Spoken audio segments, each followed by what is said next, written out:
Muito bem, pessoal, vamos dar início à segunda parte do nosso webinar. E o assunto agora é o RStudio, a premiada solução do embarcadero para modelagem e arquitetura de dados.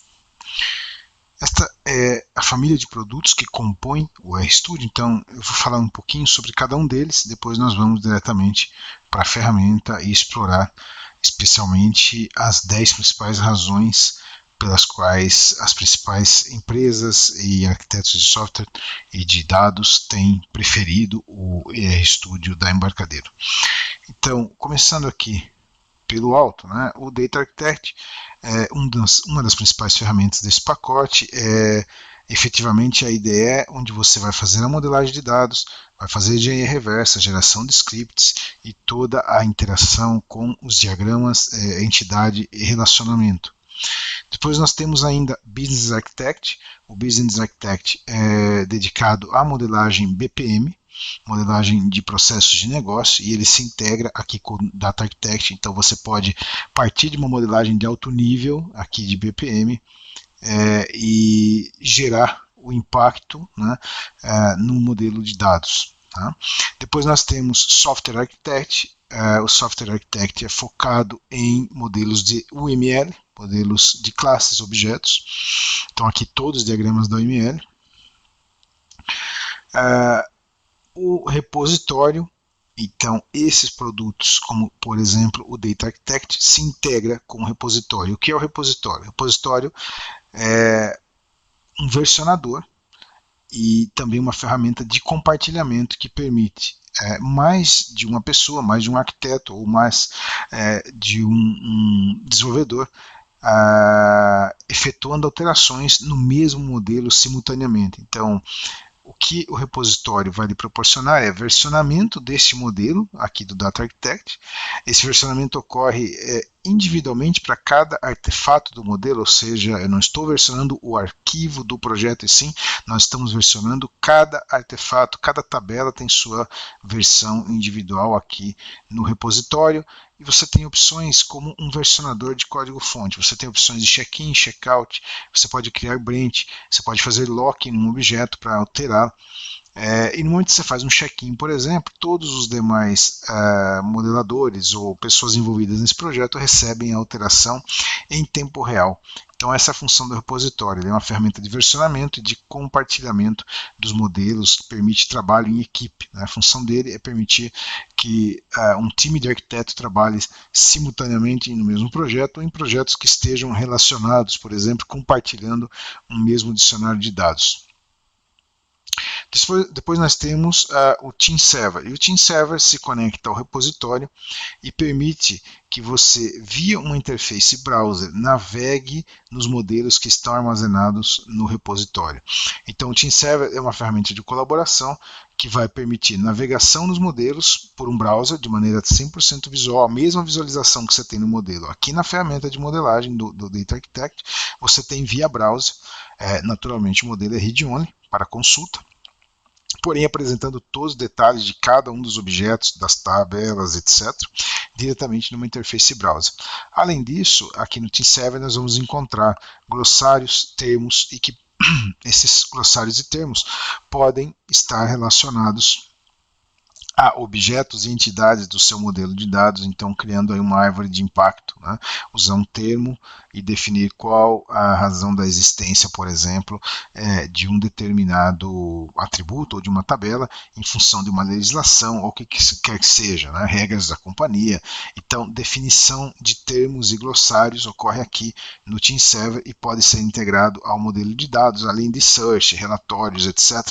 Esse é o Team Server, a gente vai explorar ele ainda hoje. E finalmente, MetaWizard, ele é um plugin que permite que essas ferramentas exportem e importem modelos para qualquer uma das ferramentas disponíveis no mercado. Então eu posso aqui do Data Architect, por exemplo, para facilitar a sua migração, eu posso facilmente importar modelos do Irving, facilmente importar modelos do Power Designer e Oracle Designer e qualquer outra ferramenta de mercado. Permite importar e facilmente migrar para o RStudio. Especialmente com relação ao Irving, nós garantimos 100% de acuracidade. Eu consigo clonar um modelo do Irving para dentro do RStudio de uma maneira extremamente prática e aí oferecer uma melhor performance. A RStudio é uma ferramenta 64 bits, 100% 64 bits, suporta modelos muito grandes. Nós temos clientes com modelos de mais de 20 mil entidades, com uma ótima performance, então essa é uma das razões, inclusive, para que você migre de outras ferramentas para o RStudio, em função do crescimento dos modelos, né? Cada vez mais os modelos são maiores, tem mais objetos e mais pessoas precisam estar com o modelo atualizado em tempo real em suas mãos. Então essa é a razão da existência desta suíte de produtos. Em geral, o RStudio permite engenharia reversa e geração de scripts com uma precisão muito grande, comparação de alterações extremamente rápida, controle de versões com repositório. Então isso nós estávamos comentando, permite que você compartilhe o modelo, além de compartilhar, que tem um controle de versão integrado, você pode fazer rollback, voltar à versão anterior, etc. Além do mais, tem um diferencial muito grande que é um modelo lógico, suporta um modelo lógico e múltiplos modelos físicos, e isso te dá uma visão real de projeto, a gente vai entender como isso funciona aqui na prática. Essas são as 10 principais razões pelas quais os usuários têm preferido o RStudio. Então nós vamos passar lá para a máquina virtual onde eu tenho o RStudio instalado e vamos explorar cada uma dessas razões passo a passo, ok? Então vamos lá. Vou executar aqui a criação de um novo modelo, né? Como é que você pode começar um novo modelo no RStudio? Bem, a primeira forma é naturalmente um modelo a partir do zero, né? Então nós suportamos modelos relacionais e dimensionais, naturalmente. Vamos criar aqui um modelo relacional. Modelo relacional vazio, o primeiro passo é adicionar as entidades. Uma vez que você tem as entidades, ou digamos o esqueleto das entidades, você pode passar a definir a estrutura dessas tabelas, né, etc. E depois a estabelecer conexões, né, entre as tabelas, por exemplo. Então, aqui, por exemplo, pedido. E aí você pode começar a estabelecer a conexão entre os elementos, etc. Isso partindo de um modelo do zero, né? Um projeto totalmente novo. A segunda opção é o processo de engenharia reversa. Então a engenharia reversa permite que você conecte num banco de dados e faça a engenharia reversa desse banco de dados, modelando automaticamente tudo aquilo que você já tem lá no seu banco de dados para começar a executar a documentação. Então a gente vai ver isso na sequência. E a terceira opção é importar um modelo existente de uma outra ferramenta ou de um arquivo SQL. Então aqui, para que vocês tenham uma ideia, esta é a gama de ferramentas que nós suportamos, das quais você pode importar modelos, né, ou extrair modelos. Você vê que é uma relação realmente bastante grande. A gente praticamente importa de todas as ferramentas que estão disponíveis no mercado e exporta também. Isso simplifica em demasiado a adoção da ferramenta, né? Para mostrar para vocês o conceito de submodelos, eu vou carregar aqui um projeto pronto. Então vamos considerar aqui esse projeto exemplo. Esse aqui a gente vai fechá-lo. Aqui você tem um modelo principal. Então, detalhando um pouco aqui o que você está vendo, né? Você tem um modelo lógico, um modelo físico, né, relacional, tradicional, e aqui uma implementação de um data house, criando tabelas dimensionais, né, para o modelo acima.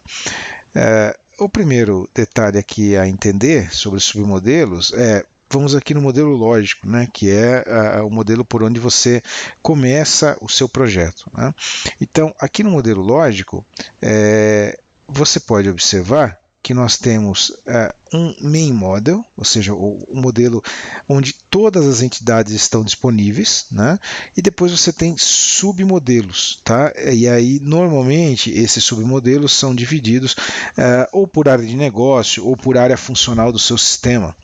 Então aqui nesse caso a gente tem recursos humanos, parte de registro de pessoas, né, funcionários, produção, etc. Todas as entidades existem no modelo principal. Então aqui o modelo principal tem 69 entidades, além de atributos, etc. Né? E parte dessas entidades vai estar disponível em cada um dos submodelos. Uma entidade pode participar de vários submodelos, não importa. Ela é única nesse projeto e ela só vai existir fisicamente uma vez. Ela está presente no main model, mas ela pode ser exibida em vários submodelos. Né? A criação de um submodelo é extremamente simples. Basicamente, o que você tem que fazer é criar aqui um novo submodelo, né? Então nomeá-lo, e adicionar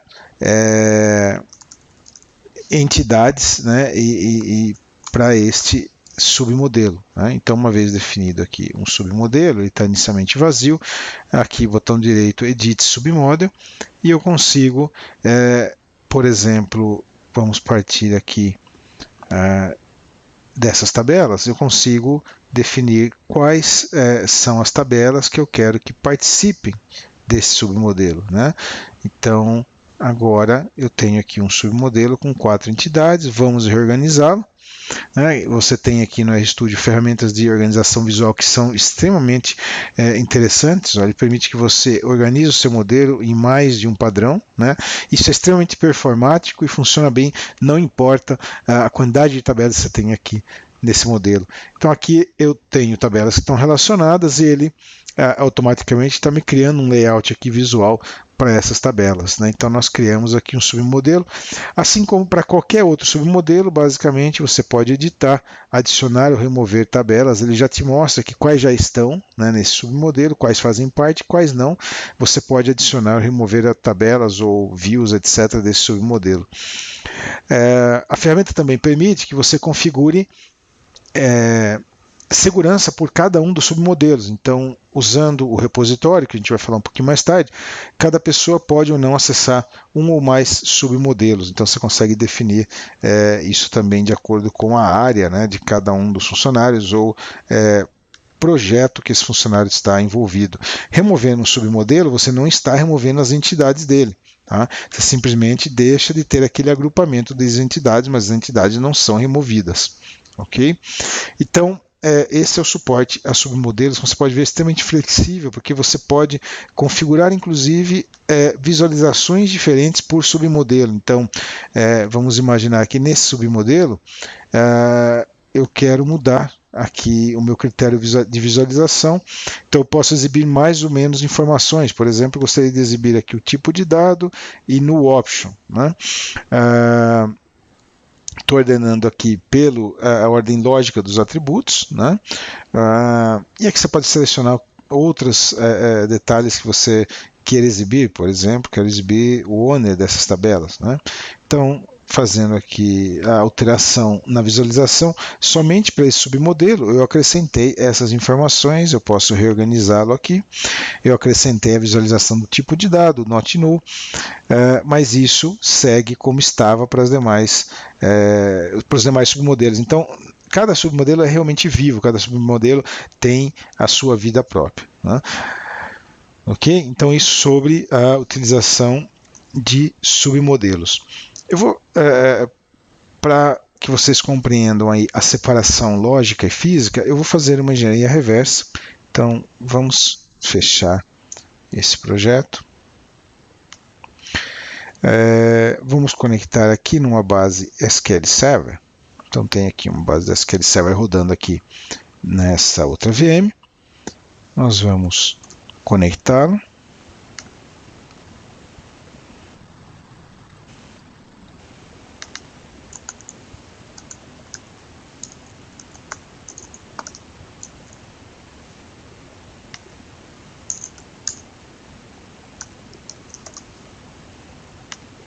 Agora sim, vamos utilizar o mesmo database que utilizamos durante o webinar do DB Power Studio. Então, vou fazer uma engenharia reversa do database GIN. Né? Basicamente, eu quero as tabelas de usuário. Finish. Como resultado, você tem aqui o modelo lógico, né, esse que nós estamos vendo aqui em primeiro plano, e um modelo físico. Né? Naturalmente, essa foi uma importação da SQL Server, então esse modelo físico representa uma base de dados SQL Server. O que nós queremos dizer com um modelo lógico e múltiplos modelos físicos? Né? Primeiro, você vai fazer toda a definição e alterações sempre no modelo lógico. E em seguida, enviar essa alteração para o modelo físico, sendo que você pode ter no mesmo projeto mais de um modelo físico. Então, isso se presta a mais de uma funcionalidade. Né? Então, vamos salvar esse cara aqui como data view, que é o nosso evento de hoje. Primeira funcionalidade que nós podemos ter é representar com os modelos físicos diversas plataformas para as quais esse sistema está sendo desenvolvido. Então vamos considerar que este mesmo projeto tem sua implementação em SQL Server. Então vou aqui renomear isso para MS SQL. E agora eu gostaria de ter a mesma aplicação em Oracle. Então eu vou gerar um novo modelo físico. Nesse caso, Oracle. Vamos trocar aqui para Oracle 12c, por exemplo. Finish. Okay? Nesse momento eu tenho o mesmo modelo lógico implementado em SQL Server em Oracle. Vamos notar algumas diferenças que existem entre os dois. Primeiro que no modelo lógico, você sempre vai representar os seus dados por tipos genéricos. Então, eu posso trabalhar ou com uma string, por exemplo, de 50 caracteres, ou um varchar de 50, que seja. Mas o importante é que existe um mapeamento entre o tipo de dado lógico e o físico para cada um dos bancos de dados suportados. E isso é configurável. Então, aqui em Tools, Data Mapping, você tem um mapeamento para cada um dos bancos de dados suportado, ou seja, do lógico para o físico, qual é a transição que vai ocorrer no tipo de dado. Então, um varchar no lógico, o que é no Oracle? Bom, no Oracle ele é um varchar 2. Né? Então, vamos observar como que isso fica aqui no nosso modelo. Vamos tomar aqui a tabela cliente, eu vou exibir aqui propositalmente o tipo de dado. Vamos reorganizar isso daqui. Geralmente, essa visualização aqui é boa. Né? Então, aqui no cliente, vamos dar um zoom aqui nesse cara, você tem que o last name é um varchar de 100. Né? Muito bem. Vamos lá para SQL Server, né? E vamos fazer o mesmo. Vamos exibir. Você pode exibir aqui os detalhes no próprio diagrama, ou você pode simplesmente fazer um duplo clique aqui na tabela. Você vai ter edição de todos os detalhes da tabela. Aí você tem edição dos atributos, você tem edição visual para índices, foreign keys, PKs, todos os detalhes de cada um dos artefatos de acordo com o seu banco de dados. Então ele é sensível a qual banco de dados você está conectado, ele vai exibir mais ou menos informações de acordo com a base de dados que você está conectado. Então aqui em columns eu estou vendo que meu first name, por exemplo, last name é um varchar de 100, essa é a implementação no SQL Server. Vamos lá para o Oracle, a mesma tabela, duplo clique. Quem é meu last name? Bom, meu last name no Oracle é um varchar 2 de 100, como você está vendo aqui. Então, esse mapeamento de tipos de dados diferentes entre os bancos de dados, ele faz automático para você, de acordo com a configuração que nós vimos aqui no menu Tools. Se eu quero implementar uma mudança, então, vamos voltar aqui à nossa visualização, nós vamos implementar uma mudança aqui justamente no last name. Né? Então, o last name, eu não quero mais ele com 100, eu vou retornar ele aqui aos 60. Ok. Essa implementação, essa alteração ocorreu no modelo lógico. Nós vamos levá-lo para o modelo físico. Então, aqui através do Compare e Merge, eu vou fazer uma comparação inicialmente com o modelo da SQL Server ele vai me dizer que há uma diferença. Qual a diferença? Bom, a diferença é que no last name, o modelo lógico está com 60, no seu físico do SQL Server está com 100. E aí vamos enviar essa alteração para o target. Nesse momento, o seu modelo físico do SQL Server já está ajustado para 60, o mesmo ocorreria ali com o Oracle. Essa é uma aplicação possível para esse suporte de um modelo lógico, múltiplos modelos físicos. Então eu poderia adicionar aqui múltiplos bases de dados para distintas plataformas. Esta é uma aplicação. A outra aplicação possível é representar, então deixa eu remover esse cara daqui. A outra aplicação possível é você representar as diferentes etapas ou fases do seu desenvolvimento. Então, normalmente, num ambiente de desenvolvimento estruturado, você tem lá o modelo de desenvolvimento, você tem, então vamos gerar um novo modelo físico, ó, Generate Physical Model. Nesse caso, vamos mantê-lo em SQL Server, né? Então, esse aqui é o modelo de homologação, né? É um ambiente de homologação, e vamos gerar um novo modelo físico. Esse é o ambiente de produção. Nesse momento, o que nós temos é uma representação da sua realidade de desenvolvimento. Normalmente, você tem um modelo lógico onde estão todos os objetos, todos os artefatos, todas as tabelas. Um modelo de desenvolvimento que vai receber as alterações que serão desenvolvidas.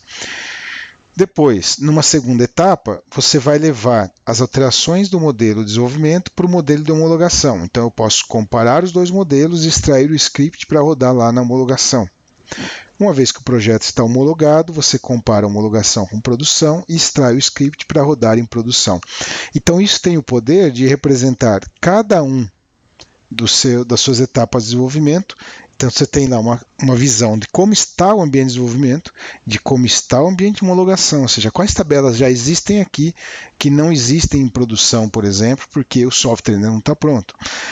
E a capacidade de representar um modelo de produção, ou seja, esta é a versão que deve estar em produção. Se eu precisar recompor o ambiente ou fazer uma alteração ou comparar, eu tenho aqui o modelo de produção. Então eu consigo com isso representar os estágios de desenvolvimento do meu projeto. Essa é outra aplicação prática dessa visão de um modelo lógico para múltiplos físicos. Ok? Então, essa árvore é que nos permite ter essa visão e ter esse nível de suporte. Isso é único nessa categoria de ferramentas. O RStudio é a única ferramenta que suporta um modelo lógico, múltiplos físicos, com esses recursos de comparação, como vocês estão vendo aqui. Uma vez que você tenha implementado mudanças, né, então aqui, a partir do modelo físico, nós vimos que você pode comparar um modelo lógico com um modelo físico, por exemplo. Eu posso também comparar um modelo físico com outro modelo físico. Uma vez implementadas as mudanças, vamos imaginar que eu queira executar as alterações que eu fiz aqui no ambiente de desenvolvimento na minha base de dados. Então, eu vou gerar o script, né? Então, nesse momento, o que eu vou fazer aqui é comparar. Então, você tem aqui o recurso de Compare e Merge. Eu vou comparar esse modelo físico não com outro modelo do projeto, mas sim contra a base de dados. Então, aqui eu vou comparar o modelo contra a minha base de dados GIM, né? Isso vai permitir, ele vai conectar na base de dados e vai comparar quais são as diferenças do meu modelo para a base de dados. Então, minha base de dados continua lá com 100, mas meu modelo físico já está indicando que esse campo deveria ser 60. Então, aqui, target, e nós vamos gerar como resultado o script para ser aplicado lá na base de dados destino. Tá?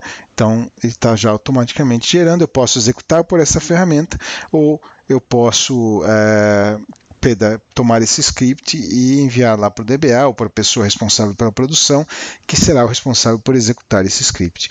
Então, isso fecha um ciclo básico aí de uso da ferramenta, né? Nós fizemos uma reversa, fizemos uma alteração no modelo lógico, enviamos essa alteração para o modelo físico e depois do modelo físico geramos o script para ser executado na base de dados. Tá? Então, com isso, nós cobrimos aqui o recurso de engenharia reversa e geração de scripts, né? E também a separação lógica aqui física dos modelos. Nós fizemos uma reversa e aí geralmente uma pergunta que surge bom, quais bancos são suportados, né, no RStudio? Bem, o RStudio suporta todos esses bancos que vocês estão vendo aqui, desde Firebird, Interbase, Axis, Fox Pro, todos os bancos relacionais mais tradicionais como SQL Server, Oracle, Postgres, Sybase, DB2, Informix, e também agora, mais recentemente, isso nós começamos a partir da versão X16 a suportar bancos Big Data. Então, já estamos homologados aí para Hadoop Hive, MongoDB, Greenplum, NTISA, Teradata e outros mais aí que estão sendo adicionados, inclusive já certificados, por exemplo, MongoDB. Então, se nós viermos aqui, você tem um hot site especial para o Hadoop Hive, né, com documentação e vídeos sobre nosso suporte para o Hadoop, e também um hot site aqui para o MongoDB. Então, aqui também com vídeos e tutoriais falando de como é o suporte ao MongoDB. Então, todas essas bases de dados são suportadas no RStudio, ok? Então, emite um suporte bastante amplo com engenharia reversa e geração de scripts para todas essas plataformas, ok? Então, nós passamos aí pelo processo de engenharia reversa. Vamos falar um pouco de extensões de metadata. Então, o que são extensões de metadata? Então, aqui no RStudio, no dicionário de dados, você tem a habilidade de criar um dicionário de dados comum para todos os seus projetos. Então, utilizando o repositório, é possível que você tenha um dicionário de dados e compartilhe as definições do dicionário de dados com todos os seus projetos. O que é que você pode ter no dicionário de dados? Bem, desde definições de atributos, então você tem lá os seus atributos padrões, são seus domínios, né, que são utilizados por todo o projeto, até definição de rules, né, são aquelas regras que você pode aplicar no banco, como colunas, valores de range em colunas, etc. E attachments. Então, os attachments, eles permitem que você coloque definições complementares em seu projeto. Deixa eu carregar aqui um projeto exemplo, que vai ter aqui já alguns attachments pré-definidos para que a gente possa avaliar, né? Então, vindo aqui para o dicionário de dados, eu tenho obviamente definição de domínios, né, que a gente estava comentando. Então, os tipos de dados padrões, os domínios padrões que você vai usar em seu projeto, né? Eu tenho também os attachments. Então, o attachment me permite definir informações complementares, ou para um atributo, ou para uma tabela, ou para um submodelo. Tá? Então, esses attachments são úteis para que você, por exemplo, agregue definições de uma tabela que não são parte do metadado, mas que são importantes para a sua área de governança, para a sua área de documentação de projeto, né? Então, algumas aplicações do attachment, eu posso, por exemplo, dizer aqui área, né, pertence a uma determinada tabela, qual projeto ele pertence, qual a unidade de negócio que utiliza ou que é o dono dessa tabela através de um attachment. Esse attachment ele pode ter vários tipos, ele pode ser um texto livre, ele pode ser uma data, um valor booleano, ele pode ser uma lista. Então aqui eu tenho a possibilidade de definir um attachment que é uma lista, né? Por exemplo, vamos colocar aqui sistema. Então, a qual módulo, né? Vamos nomear aqui como módulo. A qual módulo essa tabela pertence, né? Então, isso vai ser uma lista, né? E eu vou ter aqui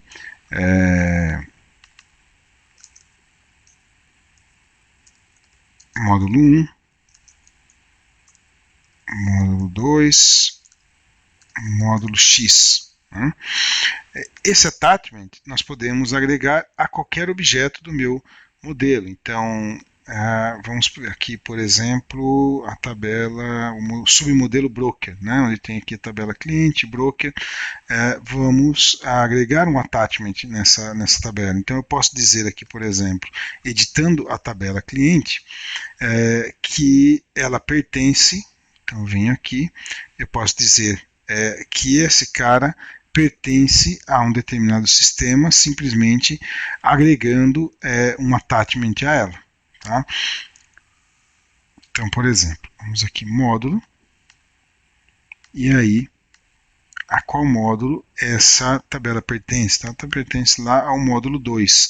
A partir desse momento, eu tenho isso de maneira viva no sistema. Inclusive, isso é consultável através de uma linguagem de macros que a gente vai ver mais tarde. Eu posso exibir aqui o attachment. Então, aqui ó, na minha configuração de exibição, eu vou marcar aqui que eu quero a exibição do attachment do valor. Né?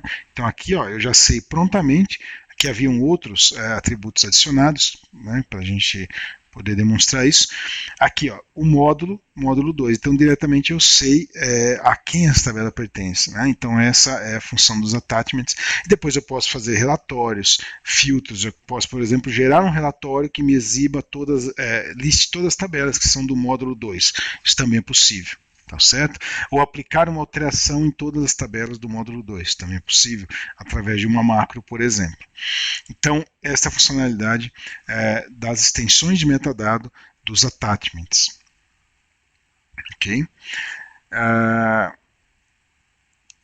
Padrões de nomenclatura. Os padrões de nomenclatura são outro ponto muito forte da ferramenta.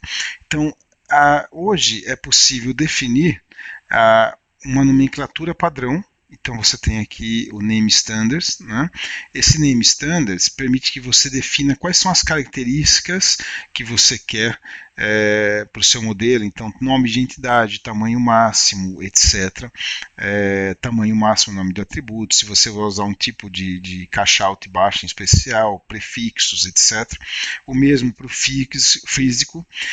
E mapeamento, ou seja, qual é a relação entre lógico e físico. Né? Então, aqui no dicionário de dados, você pode ter padrões de nomenclaturas anexados. Ó. Aqui eu tenho o abbreviation list, né? Então tem as definições para este modelo, né? Como eu quero um modelo lógico e físico, e tem o mapeamento. Quando uma tabela no nome lógico tem o nome address, no nome físico eu estou reduzindo ela para uma sigla aqui, a DDR. Isso permite que lá no modelo lógico você defina tabelas e nomes de atributos, como por exemplo, nome do cliente. Né? E aí lá no físico isso vai ser non-cli. Mas isso passa a ser automático, você simplesmente cria o modelo lógico e no momento da geração do físico ele vai aplicar essas definições para você ou em tempo real. Uma vez que você tenha ativo o padrão de nomenclatura, eu posso, em tempo real, quando eu estou digitando aqui o meu nome lógico, né, aqui nos meus atributos, que ele faça já a transformação para o nome físico. Né? Então, que vai ser usado lá na tabela física na hora de enviar para o banco de dados. Então, isso é extremamente útil para que você faça a padronização do seu projeto, né, do seu modelo. Isso é extremamente útil nessa área de governança de dados e metadados, né, que é exatamente onde esse recurso se aplica. Então, esse recurso da abreviatura permite coisas, automatismos como esse, por exemplo. Eu vou definir que essa tabela ela usa este padrão de abreviaturas, né? O Abbreviation List 1.0. Aqui no Abbreviation List 1.0, nós temos, por exemplo, no mapeamento, que o campo Location. Então, aqui location, no modelo lógico, location lógico vai ser loc no físico. Né? Então, eu vou editar aqui a tabela cliente, nós vamos aqui a atributos, vamos adicionar um novo atributo. O atributo será o location. Você pode ver, em tempo real, estamos digitando location, o nome da coluna no físico vai ser loc. Tá? Então, isso simplifica e padroniza a sua modelagem, né? Esse tipo de recurso. Então esse é mais um automatismo aí do RStudio, nomenclaturas, tá? Suporte a nomenclaturas.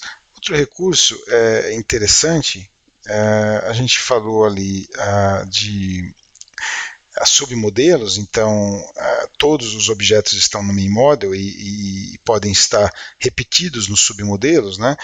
Um recurso bastante interessante que você consegue é aqui, ó, se eu venho aqui sobre a tabela cliente no meu main model, por exemplo, botão direito, você tem o Where Used. Where Used vai te mostrar o impacto, ou seja, onde essa tabela está usada, né? Então no modelo lógico, ó, essa tabela client, né? Ela está sendo usada neste submodelo, né? Neste projeto físico. Então aqui eu tenho a tabela cliente, também nesse projeto físico, né? Nesse submodelo. Então você consegue entender todos os lugares onde essa tabela está sendo usada. Isso também é muito importante para que você tenha uma visão completa aí do projeto, né?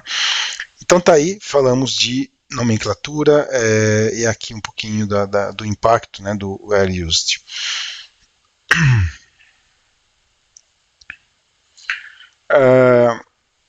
Compare e Merge, então esse recurso que nós utilizamos aqui para fazer a comparação das alterações, né? Então, uma alteração no modelo lógico, uma vez alterado por Compare e Merge, eu posso enviá-lo ou ao modelo físico, né, através desse wizard, ou enviá-lo para a base de dados para ser executado. Então eu posso fazer uma comparação de outro modelo que está nesse próprio projeto, eu posso também comparar um modelo externo ou um modelo que está no meu repositório. Então, num ambiente de múltiplos projetos, né, com várias pessoas trabalhando, eu posso comparar com um modelo que está lá no repositório, por exemplo, que outro arquiteto está fazendo alteração.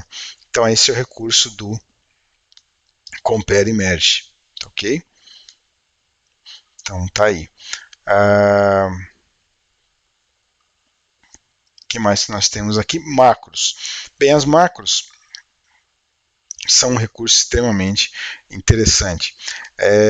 A macro, ela permite que você acesse tudo aquilo que você consegue fazer de maneira clicável, ou seja, tudo aquilo que manualmente um arquiteto consegue fazer no modelo, que a ferramenta permita, eu consigo automatizar por macros. As macros são programas que são executados dentro aqui do ambiente do RStudio. Esses programas são escritos em linguagem de macro, de script, né? Em VBA, Visual Basic for Application, e essa macro permite que eu acesse o objeto com aqui do RStudio e automatize tarefas ou crie macros para a área de qualidade. Então, a ferramenta vai trazer aqui uma lista de pelo menos 50 macros prontas, você pode criar a sua, não tem limitação alguma. E você vai encontrar macro desde, por exemplo, exportação do metadado para Excel.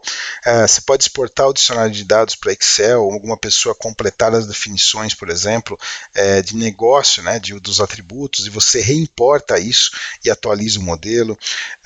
Até macros de produtividade. O que faz as macros de produtividade? Bom, vamos considerar que você acabou de fazer uma engenharia reversa aí do seu modelo e você não tem até então um padrão de nomenclatura, por exemplo, para índices, né?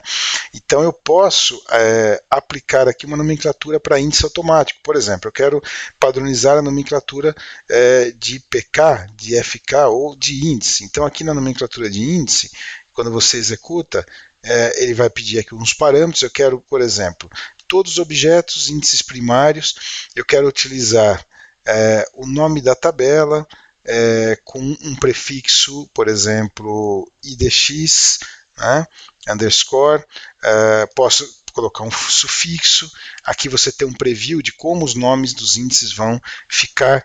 Então são automatismos que vão incrementar em muito a produtividade aí do desenvolvedor, do arquiteto de software. Tá? Então, existem macros para todos os fins, e aí você tem, nossos clientes utilizam essas macros extensivamente, ou para qualidade, ou para extrair algum relatório em particular, além daqueles que a ferramenta já proporciona, ou para automatizar processos, né? Então acontecem aí as mais diversas situações. Olha, eu gostaria de trocar, eu uso um tipo de dado X lá no SQL Server e eu quero trocar em todo o projeto para outro tipo de dado. Você cria uma macro fazendo essa troca e assim sucessivamente, tá? Então, as macros são uma maneira poderosa aí de você tanto lidar com qualidade quanto automatismos de processos que vão representar um ganho real de produtividade aí para o arquiteto de software. Tá? Então, essas são as macros, são parte do produto, elas acompanham a cada versão, você não perde esse código que você escreve numa eventual migração, e está integrado ao produto. Então, efetivamente, tudo aquilo que você faz através de menu e de opções é possível automatizar por uma macro. Tá? Aí você tem as mais diversas aplicações possíveis, inclusive a macro pode ser invocada por comando de linha externamente à ferramenta, então isso permite também criar outras automações. Tá? Então eu quero que todo dia rode lá uma macro de compliance que vai checar pelo meu padrão de nomenclatura ou meu padrão de modelos da minha companhia e gere um relatório de não conformidade e envie lá para o chefe, para o administrador dos modelos, para que ele possa checar isso e pedir aí para que cada um faça os ajustes necessários. Então é possível. Tá? Então esse alguns exemplos aí do uso de macros. Tá, ok? Ok, nosso próximo assunto são os Universal Mappings. Universal Mappings permite que você crie o conceito de modelo corporativo dentro dos seus projetos. A maioria das companhias tem aquelas tabelas ou alguns modelos que são reutilizados em vários projetos. Então, ao invés de ficar duplicando esses modelos, né, ou criando, correndo o risco de ter diferentes definições dessas tabelas, nós podemos aplicar os Universal Mappings e garantir essa padronização criando o conceito de um modelo corporativo. Então, como é que isso funciona? Aqui no nosso modelo de exemplo, que esse modelo de onde nós fizemos a engenharia reversa, eu vou criar uma nova entidade. Então, aqui vamos inserir uma entidade. Né? Vamos chamar aqui de teste, por enquanto. Né? E eu gostaria de mapear essa entidade teste para um modelo, digamos, corporativo. Então, vamos considerar que essa tabela employee, que está aqui no submodelo de recursos humanos desse projeto exemplo, é meu modelo corporativo e eu quero mapear essa tabela aqui para a tabela employee. Então, aqui, botão direito, eu vou fazer um compare merge. Aqui está selecionado o projeto Adventure Works. Né? Então, next. Vamos comparar com o Human Resources aqui, next. Ao final, obviamente as tabelas são distintas de cada um dos modelos, mas o que nós temos que fazer é selecionar aqui a tabela teste e botão direito aqui no Employee e fazer um match. Nesse momento, essas tabelas estão sendo conectadas. Eu quero enviar todas as definições do Employee para a tabela teste. Quais definições? Bom, eu gostaria de enviar todas as definições, exceto o nome da tabela. Então, todo o demais a lista aqui de definições, exceto nome e owner, né, eu quero enviar. Então, isso vai incluir os atributos, etc. Vamos lá, finish. Nesse momento, a tabela teste foi mapeada lá para a tabela employee do Adventure Works. Né? Fazendo um clique aqui no botão direito, Where Used, você tem a informação que essa tabela está mapeada lá, através de Universal Mappings, para a tabela Employee do Adventure Works. E indo lá para o meu modelo corporativo, na tabela Employee, eu consigo também observar que ela está mapeada no meu projeto DataU, aqui na tabela teste, por exemplo. Aqui existe um outro mapeamento que já estava aí. Então, esse é o recurso de Universal Mappings que nos permitem criar esse conceito de modelagem corporativa, extremamente útil isso para grandes projetos. Vamos lá para a nossa razão de número 9 para que você migre seus projetos para o RStudio é o suporte nativo a Big Data. Então, nós comentamos anteriormente que hoje o RStudio já suporta diversos motores de Big Data, como o Hive, por exemplo, MongoDB, Teradata. Né? Então, eu tenho aqui um modelo exemplo, né, que foi extraído de uma engenharia reversa de um motor de uma base de dados Mongo. Né? Então você vê aqui que ele tem a notação correta, por exemplo, para coleções. Então aqui um publisher que tem vários livros, né? Então essa notação própria para coleções. No modelo Big Data você está falando em coleções, não são tabelas relacionais, e isso está devidamente representado. Então a gente suporta a modelagem com as notações corretas, inclusive para Big Data. Você pode ver aqui objetos, né, ao invés de tabelas, no modelo físico, e essa representação que indica, né, o relacionamento que existe aqui entre as coleções. Né? Se você vem aqui para a edição da tabela, né, aqui no próprio relacionamento você pode ver que ele tem objetos alinhados como endereço, né, e objetos filho aqui como o livro. Então é justamente o que está acontecendo aqui. Tá? Então suporte nativo com inclusive engenharia reversa e geração de scripts para esses motores de Big Data que você está vendo aqui. Ok? Então esse é mais aí de um dos principais novidades do produto nas versões mais recentes. A gente vai falar agora de repositório, publicação e colaboração. Então vamos lá. Eu vou fechar esses projetos que estão aqui carregados. Nós vamos começar fazendo um login lá no repositório. Então, para que vocês entendam, aqui nesta VM estou rodando, além do SQL Server que nós estamos utilizando, o repositório, que é um serviço ao qual nós vamos nos conectar. E também ali eu estou rodando o nosso Team Server, que é o portal web. Tá? Então aqui eu vou fazer um login no repositório. Nesse momento eu estou conectado no repositório.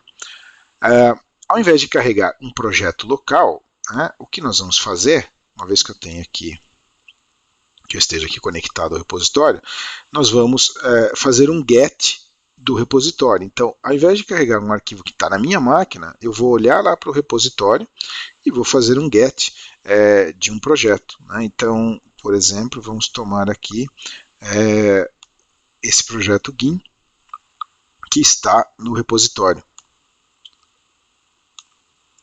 Que ele vai fazer uma cópia localmente do projeto. Como você pode ver, aqui já tem uma diferença na notação visual, né, do projeto.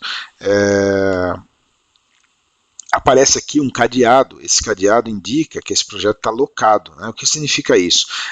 Porque se eu quero executar aqui uma alteração no meu projeto, eu preciso fazer um checkout. Então, aqui no submodelo cliente, digamos que eu queira fazer uma alteração aqui na tabela cliente, quando eu dou um duplo clique, ele já pergunta o que eu quero fazer. Eu quero fazer um checkout ou só entrar em modo view? Então, o modo view, eu posso observar aqui as definições, mas não posso alterar nada. Né? Se eu quero fazer uma alteração, botão direito, checkout, vou dar um checkout aqui na tabela. Ele vai mudar aqui a notação, o cadeado passa a estar aqui aberto, né, como você pode ver, em verde, e aí eu tenho o direito de fazer a alteração nessa tabela. Uma vez feita a alteração, concluído, né, aqui qualquer alteração que eu tenha feito, botão direito você pode fazer um check-in. Tá? E nesse check-in você está enviando a alteração de volta ao repositório e permitindo que todo mundo tenha acesso a essa alteração em tempo real. Além de sobre processos de check-in e check-out, você pode utilizar o recurso de lock. Então é possível locar um objeto no processo de check-out para que você fique exclusivo com ele para utilização. E o repositório também suporta outras funcionalidades, como por exemplo, criação de um branch. Então eu vou desenvolver um novo projeto, eu posso criar um branch, criar esse projeto em paralelo e depois fazer um merge para o projeto principal, né? Eu posso criar também releases nomeadas. Então eu concluí aqui uma versão de desenvolvimento número 10, eu crio uma release nomeada, né, aqui no menu de releases, e a qualquer momento eu posso retornar a essa release nomeada, para que eu tenha o histórico, ou possa comparar com a versão que está em desenvolvimento, etc. Também é possível aqui acompanhar o versionamento individual para cada objeto. Então você tem qual foi o usuário que fez check-in ou check-out desse objeto, em que data. Então você tem aqui o log das alterações, né? Então essa é a função do repositório. Uma vez que esse modelo está no repositório através dessa função, né, através desse recurso de versionamento, né, você adicionou esse modelo no repositório e aí está trabalhando com ele no repositório, ele é sincronizado para o Team Server. O Team Server é a ferramenta que vai permitir a consulta a esses projetos via um browser. Então, eu vou fazer aqui um login no nosso Team Server, tá? Tem aqui a interface dele preparada. Uma vez logado na interface do Team Server, a primeira funcionalidade que a gente vai conhecer, que ele tem um welcome page, uma tela aqui de boas-vindas com acesso a vídeos, etc., né? Assim como nos demais produtos. A primeira funcionalidade que eu quero mostrar aqui no RTools Model Explorer, nós podemos navegar pelos projetos no browser, né, e ter a mesma visualização, né, que nós temos lá na ferramenta no RStudio, porém disponível aqui para as pessoas que precisam consultar esse projeto. Então vamos considerar aí desenvolvedores, pessoas de negócio, etc. Então se eu venho aqui para o broker, né, aqui nós estamos, deixa eu ver aqui, estamos aqui na view de clientes. Então aqui no browser, vamos lá na view de clientes, você tem a mesma visualização lá do RStudio e todos os detalhes, né, que eu estou vendo a tabela, eu posso clicar sobre a tabela e aí eu vou descer para o nível de definição dessa tabela. Eu tenho a definição textual dela, eu tenho aqui a definição de cada atributo, aqui se destina, etc. Attachments, né, que nós já vimos, as chaves, onde está utilizado essa tabela, em quais projetos, qual submodelo ela se localiza, etc. Então, essa é a primeira funcionalidade aqui, a principal do nosso Team Server, que você possa navegar pelos modelos, né, tudo via um browser. Então isso permite que pessoas interessadas no projeto, desenvolvedores, possam utilizar isso aqui para o seu desenvolvimento, não precisam ter acesso ao modelo no RStudio, né? Eles vão ter o modelo aqui publicado nessa intranet, acessível de qualquer lugar, né? Mesmo para pessoas que estão externas à companhia. Okay? Então, para cada objeto desse, você está observando aqui que aparece um stream, aparece uma lista de discussão. Então, o stream, ele lista as alterações que vão ocorrendo em um determinado objeto, né? Então, para cada objeto que você tem aqui armazenado, você tem um stream de alterações. Então eu posso aqui observar todas as alterações que vão ocorrendo, né, ao longo da vida útil desse objeto, né. Eu tenho também discussões em torno do objeto. Eu posso criar um tópico de discussão e discutir, por exemplo, alterações em torno do objeto. Então o DBA, o arquiteto vai receber lá na ferramenta, no RStudio, as discussões que estão ocorrendo aqui na interface do Team Server, né. Você tem também a opção de seguir um objeto. Então aqui o follow, similar ao que ocorre numa rede social, permite que você receba automaticamente uma notificação quando esse objeto for referenciado ou alterado. Então você loga lá no seu perfil e você vai ver no seu homepage que esse objeto foi, aqui na string, que esse objeto foi alterado, por exemplo. Tá? Então, isso vai te ajudando a se manter atualizado sobre os projetos que estão, o que está acontecendo nos projetos. Né? Você tem também aqui um search, então no ER-Objects eu consigo fazer uma pesquisa em todas as tabelas, atributos de todos os projetos da companhia. Eu quero, por exemplo, encontrar todas as tabelas que tenham no seu nome algo como cliente, então facilmente eu localizo todos os objetos ou atributos com o nome cliente, mas se eu quero só tabelas, então eu venho aqui, Table, e faço um filtro só tabelas com o nome cliente alguma coisa, né, que estão no meu repositório, e aí eu posso encontrar um objeto facilmente que eu estou procurando. Tá? Então é como um Google aqui para os dados. Né? Você tem também a gestão das pessoas, né? São os participantes desse projeto. E aqui, glossários e termos. Né? Então, os glossários me permitem criar um conjunto de termos que vão estar relacionados aos meus modelos. Esses termos, por exemplo, vamos tomar esse termo aqui. Esse termo é uma definição, pode ser uma legislação, pode ser uma regra de negócio, e esse termo ele vai estar relacionado a objetos, um ou mais objetos do meu metadado. Isso ajuda a compreender o impacto que as alterações vão ter. Então, uma eventual alteração num termo como esse pode causar um impacto nesses objetos, ou em um atributo, etc.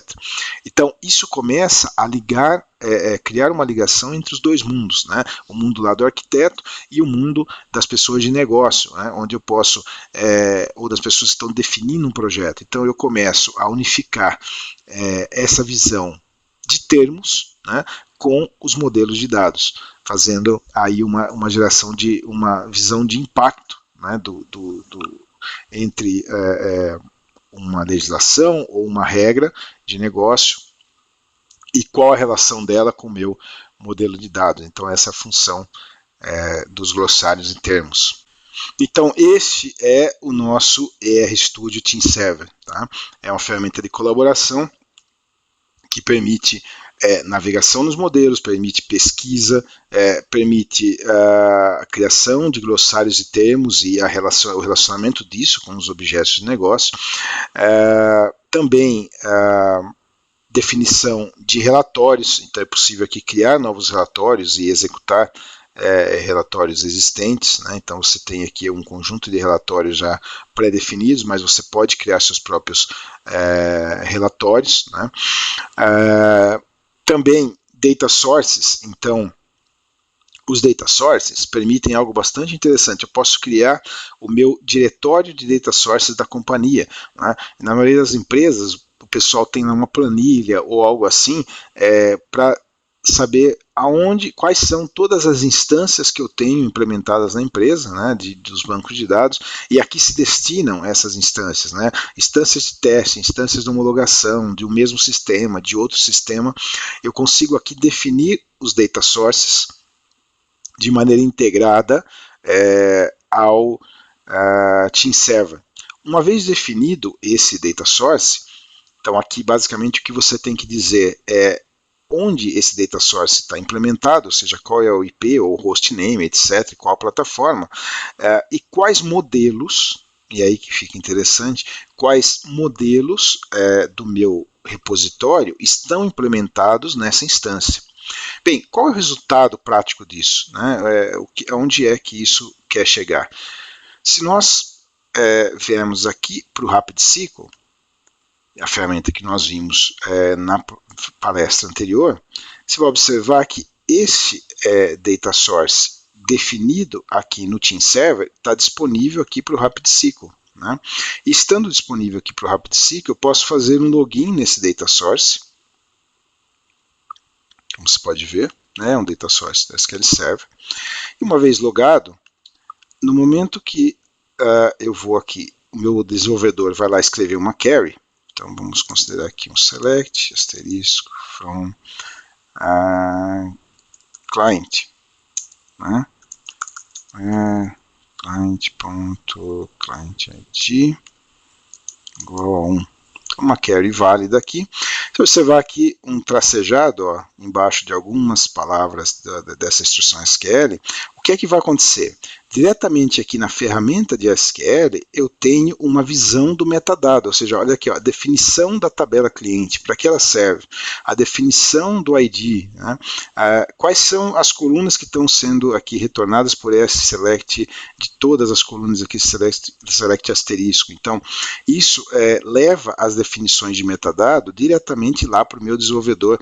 Ele não precisa ir consultar. Em tempo real, conforme você atualiza as definições, ele tem acesso a qual o significado de cada um dos elementos, e isso evita erros, né? Evita que o cara use uma tabela errada, um atributo errado num filtro, etc., porque ele está olhando para a documentação em tempo real.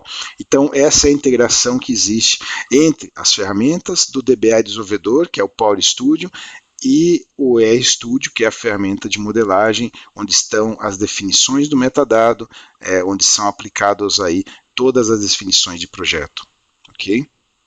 Então, isso é o nosso Team Server e aí os recursos de repositório, publicação e colaboração. Muito bem, além desses pontos que nós já vimos, eu gostaria de adicionar um item aqui a esta relação, que é uma novidade da última versão do RStudio. Então, essa versão que nós estamos trabalhando aqui é a XZ7, né? E entre as principais novidades do produto nessa versão, eu gostaria de destacar aqui o suporte a Agile, ou suporte a controle de tarefas. Então, isso foi adicionado no XZ7 e vai ser expandido com diversas integrações. Nós vamos falar de roadmap depois ao final. Então, suporte Agile, como é que isso funciona, né, na prática, e o que é que nós temos no produto para suportar tarefas, né? Então, vamos imaginar que aqui nesse projeto, que está no meu repositório, esse é um recurso que necessita do uso do repositório, eu quero adicionar aqui uma nova entidade, né? Normalmente, a adição de uma entidade ou qualquer alteração está baseado numa task. Então, a partir dessa versão, o RStudio passou a suportar o conceito de tarefas e change record, para que você possa integrar o arquiteto de software a um processo de gestão ou a um processo de tarefas, né, a gestão do projeto em si. Então, normalmente lá o desenvolvedor, né, ele recebe lá uma task via uma ferramenta de gestão de demanda. Então, tem empresas que utilizam Jira ou Jira, como queira, tem empresas que utilizam Team Foundation Server e outras N ferramentas, Rational, de gestão, Starteam, de gestão de projetos. Então, a ideia é integrar o RStudio também a esse tipo de ferramenta, né? Então, vou mostrar um pouquinho como é que isso funciona para vocês. Eu vou criar aqui uma nova entidade, né? Vamos fazer aqui um checkout do modelo. E essa entidade aqui vai ser aqui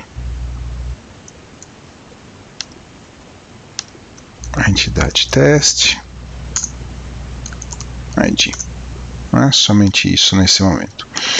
Vou fazer um check-in desse objeto. Eu vou criar aqui um change record. Então, change record aqui, sei lá, 200, adição, criação de nova tabela, teste, e eu vou selecionar aqui uma tarefa. Então, vamos criar aqui uma tarefa, né? O nome dessa tarefa aqui é Data Webinar, implementar novas tabelas do módulo de vendas, por exemplo. Então, eu estou relacionando este check-in a uma tarefa e ele tem um change record que vai logar todas as alterações feitas para que essa tarefa fosse cumprida, né? Então, aqui dá um OK, ele vai fazer o check-in, criar a tarefa e fazer a vinculação. E a qualquer momento, né, da vida útil desse projeto, eu posso compreender a razão da existência dessa tabela teste ou de qualquer alteração que tenha sido feita, né? Então, aqui no repositório, no centro de gerenciamento aqui de alterações, o Change Management Center, eu tenho aqui a task, tenho qual o chain record, né, que essa task está ligada, pode ser um ou vários chain records, e tenho a ligação com quais objetos foram afetados por esse cara, por essa alteração, por essa task, né? Então você passa e você tem aqui qual foi o usuário e quando que ele fez a alteração. Então isso passa a incluir o arquiteto dentro de um cenário de controle de projetos, de tarefas, ou que seja a metodologia que você usa.